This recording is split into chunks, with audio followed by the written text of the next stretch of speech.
They called it a miracle.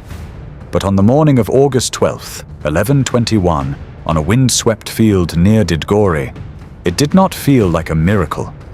It felt like the last stand of a kingdom about to be erased. The kingdom of Georgia, small and defiant, stood alone against the vast power of the Seljuk world, and before the sun had fully risen, tens of thousands of enemy soldiers stretched across the valleys and ridges, their banners flickering like a forest of spears.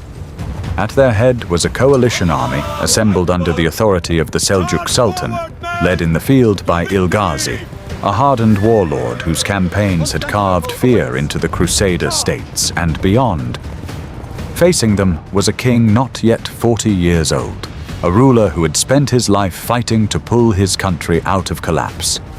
David IV of Georgia, known to history as David the Builder.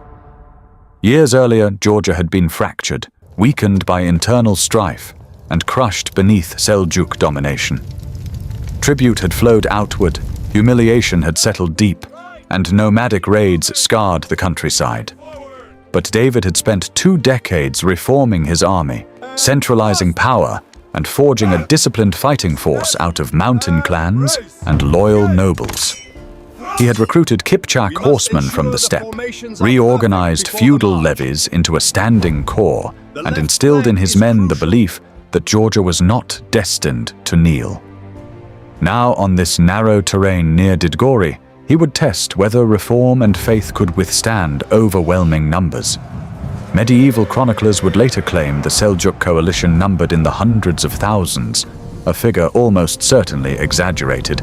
But even conservative estimates suggest David's army was vastly outnumbered, perhaps 3 or 4 to 1. The Seljuk host was experienced, diverse, and confident. They expected a swift crushing of Georgian resistance and a final reaffirmation of dominance in the Caucasus.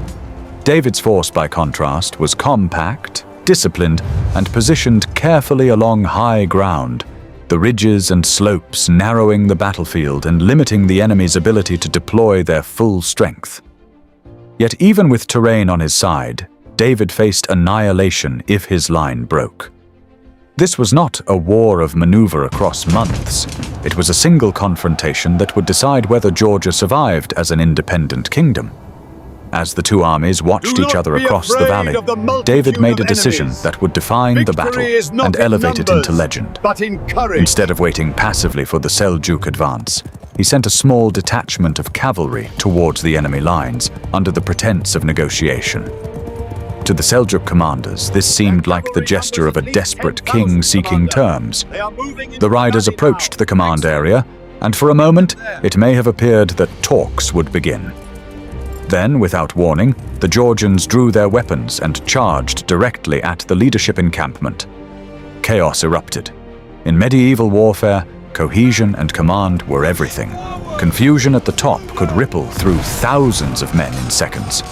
Whether the attack killed key officers or simply sowed panic, it achieved its purpose.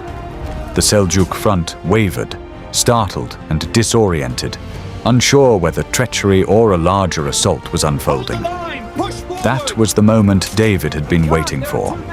With timing that suggests meticulous planning, he ordered a full-scale advance.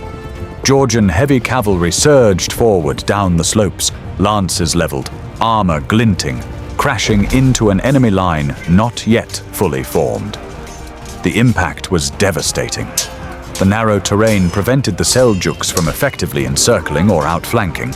Instead, they absorbed the concentrated force of a disciplined charge.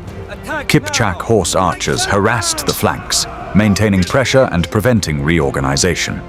The Georgian infantry held firm behind the cavalry thrust, reinforcing gaps and ensuring momentum did not falter. What might have been a prolonged engagement turned into a rapid unraveling. Once a section of the Seljuk line buckled, panic spread. Soldiers who had marched with confidence now found themselves squeezed in tight terrain, struggling to redeploy while under assault. Medieval battles often hinged less on casualties and more on morale, and at Didgori, morale shattered. Ilghazi's coalition, assembled from various regions and contingents, lacked the unified discipline to recover from sudden shock. As Georgian forces pressed relentlessly, retreat began, and retreat in confined ground quickly became rout. The Seljuk army broke. Men fled through the valleys, abandoning equipment, standards, and hope of coordinated resistance. Georgian cavalry pursued, turning defeat into disaster. By the time the sun lowered, what had begun as a seemingly overwhelming invasion had collapsed into one of the most stunning victories in medieval Caucasian history.